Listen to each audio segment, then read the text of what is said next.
하나님의 영광만 구합니다. 라는 제목으로 말씀을 전하고 기도하고자 합니다. 한국에서는 설 명절, 추석 명절이 아주 큰 명절이고 제일 중요한 명절입니다. 이스라엘에서는 3대 명절이 있습니다. 유월절, 오순절, 초막절을 3대 명절로 지킵니다. 유월절은 이집트에서 탈출한 출애굽 사건을 기념하는 절기입니다. 이때 탈출할 때 급해서 떡을 제대로 가지고 오지 못하고 반죽체, 이스트가 들어 있지 않은 것을 가지고 탈출해서 누룩이 없는 빵을 구웠다 해서 무교절이라고도 합니다. 그리고 6월절에서 이 7주가 지난 시점, 7 곱하기 7, 49 다음 주일 이래서 그 날을 77절이라고 부르는데요. 이 날이 이제 50일째 되는 날에서 오순절이라고도 합니다. 이때 시내산에 출애굽한 백성들이 시내산에 가서 하나님으로부터 율법을 받았습니다. 그 날을 기념하는 의미에서 이 오순절 또 77절을 지켰습니다. 또 출애굽 보면은 처음 익은 열매를 먹는 절기라고 해서 초실절이라고 했고, 처음 익은 열매 중에 이제 보리 이 열매가 있어서 보리맥자를 써서 맥추절이라고 합니다. 그러나 이제 오순절이 맥추절 그리고 77절 해서 이 오순절을 우리가 특별한 절기로 지켰습니다. 그리고 세 번째 초막절입니다. 출애굽 이후 광야 생활을 기념하기 위해서 지킨 절기입니다. 성 밖에 나가서 산에 올라가서 나무라든지 이걸로 광야 생활할 때 임시 거주직을 지냈던 그 경험을 기념하기 위해 지킨 절기가 초막절입니다. 신명기 16장 16절에 보면은 이 유대에 있는들의 이 3대 절기를 3대 명절이 되면은 예루살렘에 올라가서 하나님의 성전에서 예배드릴 것을 명령하고 있습니다. 하나님께 나아가서 예배드리라고 한 것입니다. 이 말씀에 근거해서 3대 절기가 되면은 세월이 흘렀지만 예루살렘의 성전에 사람들이 모여서 예배드리기 위해서 모여들었습니다. 그러니 예수님 당시에도 초막절이 가까워 왔으니까 이스라엘 전역에서 사람들이 모였고 세계에 흩어졌던 디아스포라 유대인들도 예루살렘에 모여들었습니다. 사람들이 굉장히 많았던 것입니다.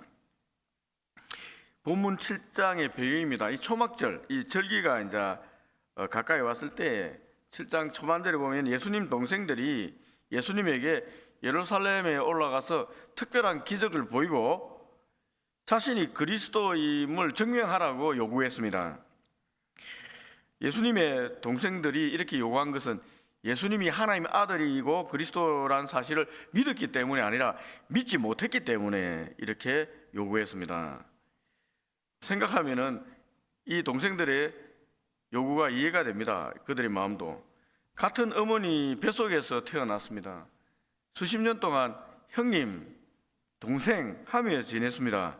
그런데 갑자기 어느 날 자신이 하나님 아들이요 그리스도라고 얘기합니다. 어떻게 받아들일 수가 있겠습니까? 또한 예수님의 동생들은 예수님에게 섭섭한 마음도 있었을 거라고 생각이 됩니다. 예수님은 집안의 장남입니다. 아버지가 목수입니다. 집안의 가업이 목수입니다.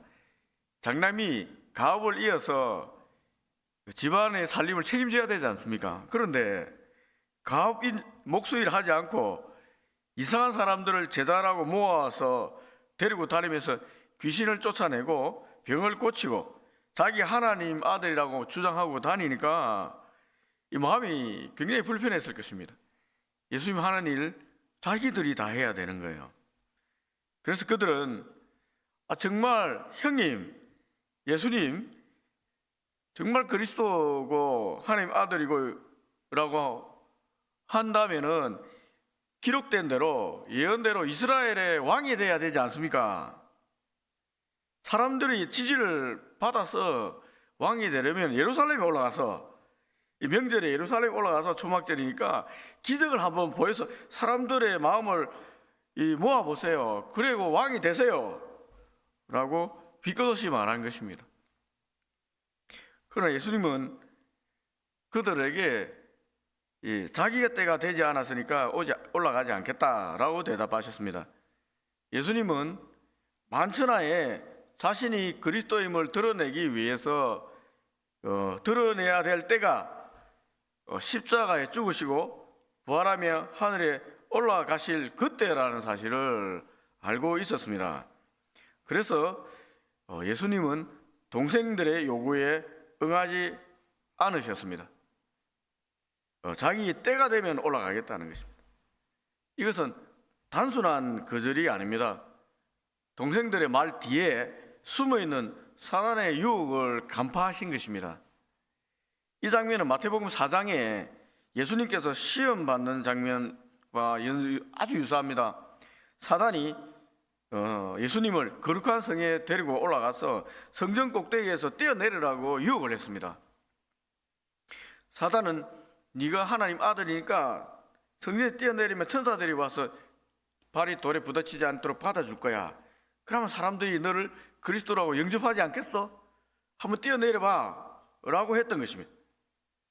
예수님이 만약 이 동생들의 요구대로 했다면 여러분 명절에 올라와서 기적을 베풀고 사람들에게 자기 하나님 아들이 되고 내려냈다면 어떻게 되겠습니까? 창세기 3장에서 아담이 뱀의 꿰매에 빠져서 선악과를 먹고 타락한 것처럼 하나님 아들로서의 권세를 다 잃어버렸을 것입니다. 실패한 제2의 아담이 됐을 것입니다. 사단은 사람의 마음 뒤에서 조종하는 악한 영입니다. 옛날이나 지금이나 방법은 똑같습니다. 뒤에서 자꾸 사람들의 마음을 조종해서 자기 의도대로 하려고 하는 거예요. 부드럽게 조종하는 것이나 이 힘으로 조종하는 것이나 똑같이 사람의 마음을 움직이는 겁니다. 이 나라 정치권에서 지금 탄핵 사태가 일어나는 것들을 가만히 생각해 보십시오.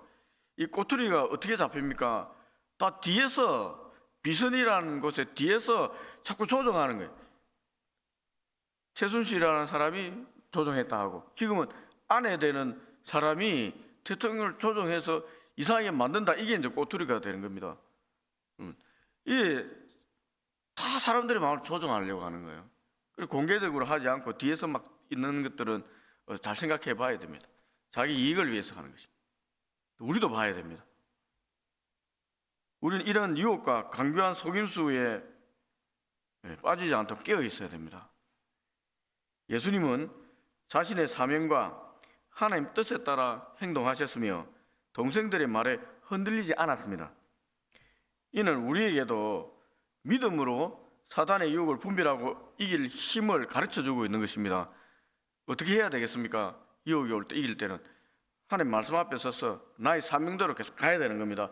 주위의 사람들이 흔들리지 말고 하나님 말씀 앞에 서서 내가 해야 될 내가 하는 것입니다. 그러면 됩니다. 예수님은 형제들의 악한 의도를 거부하셨지만 자신의 뜻대로 초막절 주간 중간쯤에 예루살렘에 올라가셨습니다. 동생들이 막 이렇게 부추길 때는 나 올라가지 않는다.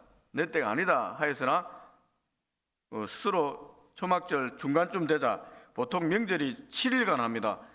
초막절 3일째 4일째 되는 날 예루살렘에 올라가셨다는 것입니다. 사람들이 가장 많을 때입니다.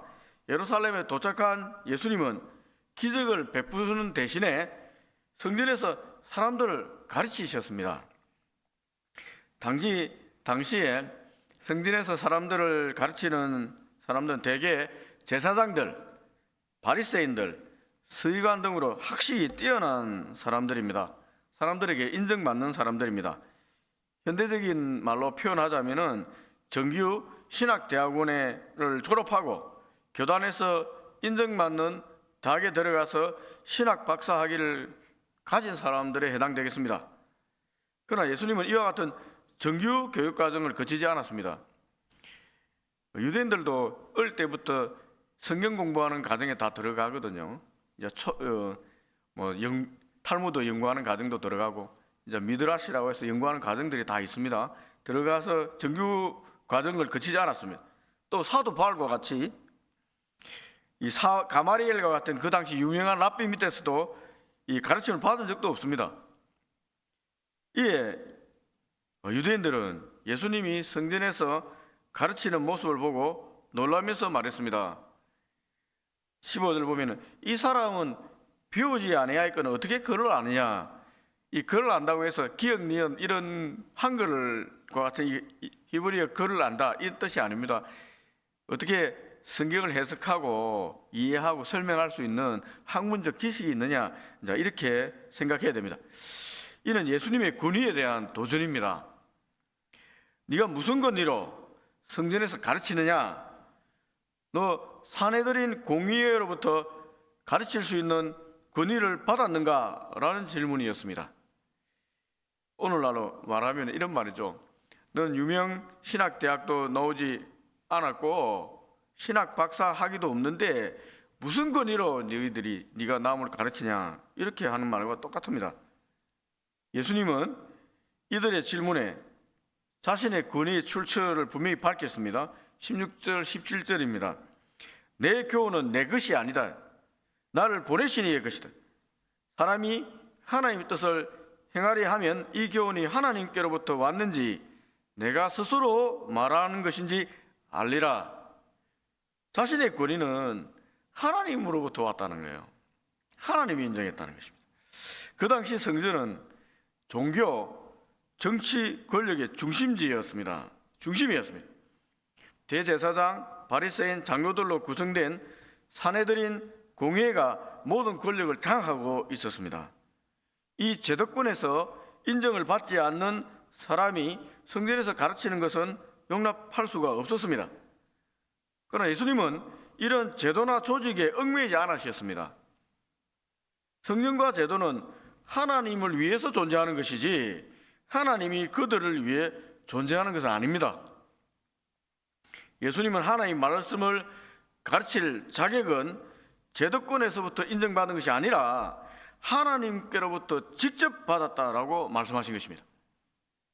그리고 주님의 말씀대로 행하면, 자신의 말씀대로 행하면 주님의 말씀이 하나님께로부터 온 것이라는 것을 알 수 있다라고 얘기했습니다. 요한복음 5장에서 보면은 여러분, 예수님께서 38년 된 병자에게 자리를 들고 걸어가라 라고 말씀하셨습니다. 이 말씀이 하나님께로부터 왔는지 안 왔는지 알 수 있는 방법은 38년 된 중풍병자가 자기 자리를 들고 걸어가면은 됩니다. 걸어가지 못하면은 하나님께로부터 온 것이 아닙니다. 어떻게 됐습니까? 병자가 자리를 들고 걸어갔습니다.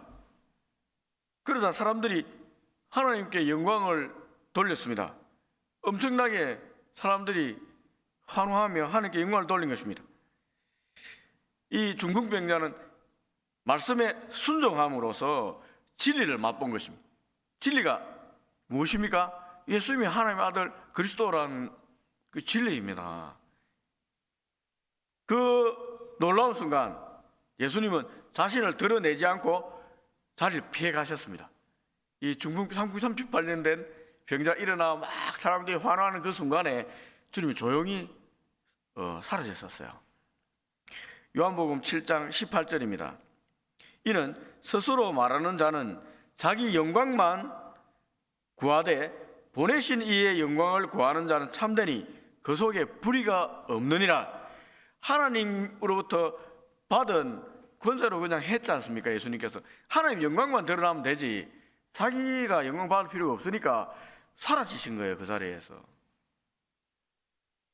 자신이 영광이 아닌 하나님만 영광을 드러내기 위해서 예수님께서는 뒤로 빠진 것입니다. 지금 한국의 혼란스러운 정치 상황 속에 한국 교회가 어떤 포지션을 취해야 될지 사람들은 잘 몰라서 당하고 있습니다. 포지션을 취해야 되잖아요. 그런데 이쪽을 편들 수도 없고 저쪽을 편들 수도 없고 그리고 침묵하기도 그렇고 그래서 이상한 판단하는 사람들이 많습니다. 그래서 아예 이쪽을 편드는 사람이 있고, 목사들 중에도 또 이쪽을 편드는 사람도 있습니다. 그 외에는 어찌해야 될지 잘 몰라서 아예 포지션을 취하지 않습니다. 근데 오늘 말씀에 18절 말씀에 답이 있습니다. 한국의 혼란스러운 정세 속에 교회가 취해야 할 것은 오직 하나님 영광만 바라보고 말하고 행동해야 된다는 것입니다. 오직 하나님 영광 바라봐야 돼요. 침묵을 해도 하나님의 영광 때문에 침묵해야 되고, 말을 해도 하나님의 영광 때문에 말해야 된다는 것입니다. 여러분, 목사님들 중에 포지션을 취해서 말하는 사람이 있습니다. 그러면 그 말을 잘 들어보십시오. 자기 영광을 위해서 말하는 것인가, 하나님의 영광을 위해서 말하는 것인가, 이 영광을 이익이라고 생각하면 됩니다. 자기 이익 때문에 저렇게 행동하는 것입니다.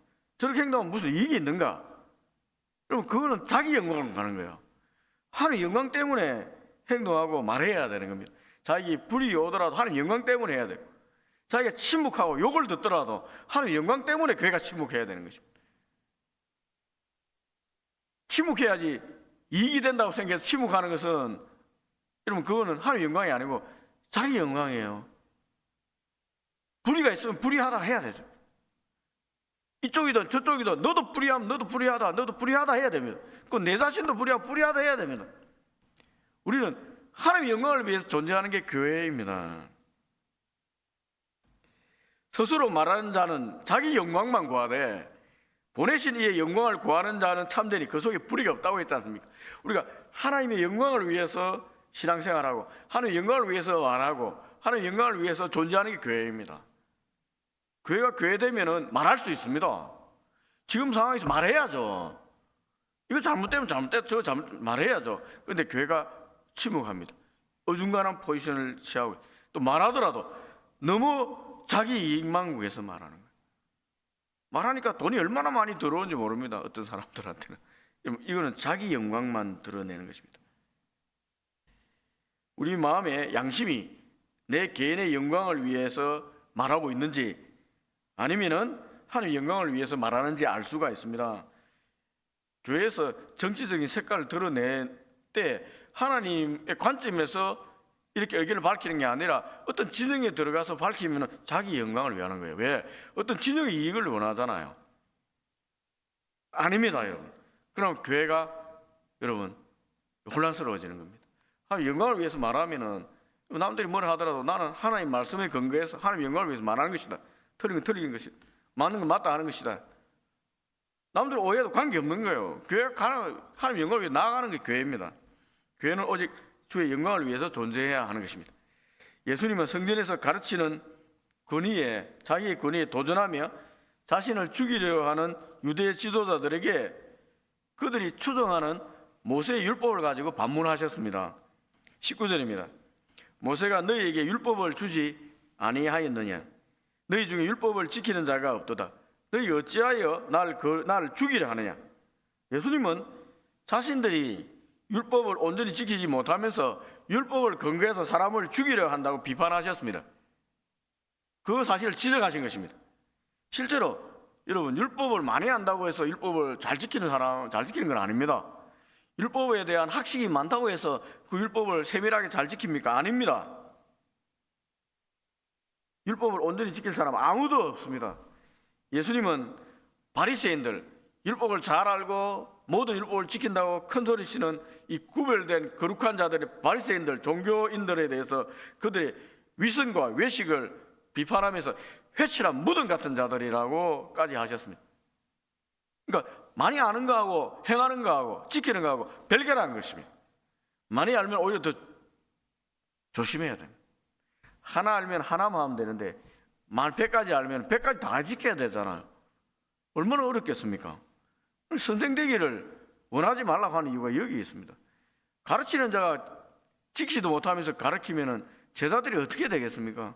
근데 선생 되기 조심하라는 거예요. 이에 유대 사람들은 그 사실을 부인하며 예수님을 귀신 들린 자라고 신성모독했습니다. 20절입니다. 무리가 대답하되 당신은 귀신이 들렸도다. 누가 당신을 죽이라 합니까? 예수님은 그들의 부인을 들으면서 일축했습니다. 자신의 행한 한 가지 일 때문에 죽이려 하는 것 아니냐라고 지적하셨습니다. 그 한 가지 일은 5장에서 38년 된 중풍병자를 안식일에 고친 사건입니다. 출애굽기 31장 15절에 근거하면은 안식일에 일하는 자는 반드시 죽일지라라는 이 율법에 의해서 죽이려고 하는 것입니다. 예수님이 안식일에 병자를 고친 것 때문에 출애굽기 31장 15절에 근거해서 죽이려 했던 것입니다. 하나님께서 율법을 주신 이유는 사람들을 살리기 위해서입니다. 죽어가는 사람들 율법 지키고 살리기 위해서 율법을 주셨습니다. 그런데 유대 종교 지도자들은 이 율법을 가지고 사람을 죽이는 도구로 사용하고 있습니다. 예수님은 유대인들이 자신을 죽이려고 하는 논리를 그들 스스로 범하고 있는 이 모순을 지적하시면서 또 반박하셨습니다.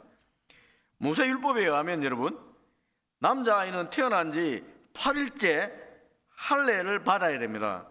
할례라는 것은 남자의 성기의 표피를 자르는 겁니다. 오늘날은 이 포경수술이라고 생각하면 되겠습니다. 이때 8일째가 안식일과 겹치면은 할례를 안 한 게 아니라 할례를 했습니다. 그래도 할례는 거룩한 행위이기 때문에 안식일이라도 할례를 행해야 된다고 해서 안식일에도 할례의식을 시행했던 것입니다. 예수님은 이를 근거해서 말씀하셨습니다. 23절입니다. 모세의 율법을 범하지 아니하려고 사람이 안식일에도 할례를 받는 일이 있거든 내가 안식일에 사람의 전신을 건전하게 한 것이 너희가 내게 노여하느냐 그 일로.